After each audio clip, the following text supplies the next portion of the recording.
मेरा सवाल था कि जिन वक्फिनों के बच्चे हैं आगे, हमने कल क्लास में फरमाया था कि लजना को माओं को क्या करना चाहिए तरबियत के लिए, तो बापों के लिए कोई नसीहत है?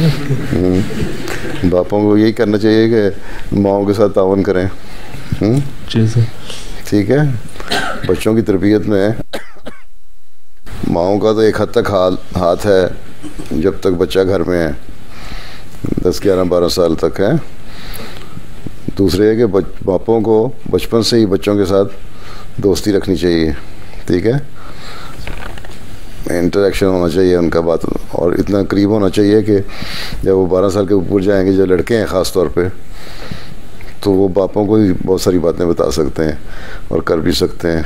और फिर बाहर की उनकी एक्टिविटीज़ हैं लड़कों की, उनका बापों को ही पता लग सकता है और माओं को नहीं पता लग सकता। इसलिए बड़ी जो निगरानी है बच्चों की, पुलिसमैन बन के निगरानी नहीं करनी, न स्पाइंग करनी है, लेकिन दोस्ती में हर चीज़ पता होनी चाहिए। ठीक है, तो ये तरबियत फिर सही तरबियत रहती है आखिर तक। और घर में अपने अखलाक भी ठीक रखना अपनी बीवियों से, ताकि बच्चों को एहसास हो कि औरतों के भी कोई हक़ हैं। सिर्फ नारे ना मारता रहा कि विमेंस राइट के, अमल भी करके दिखाओ।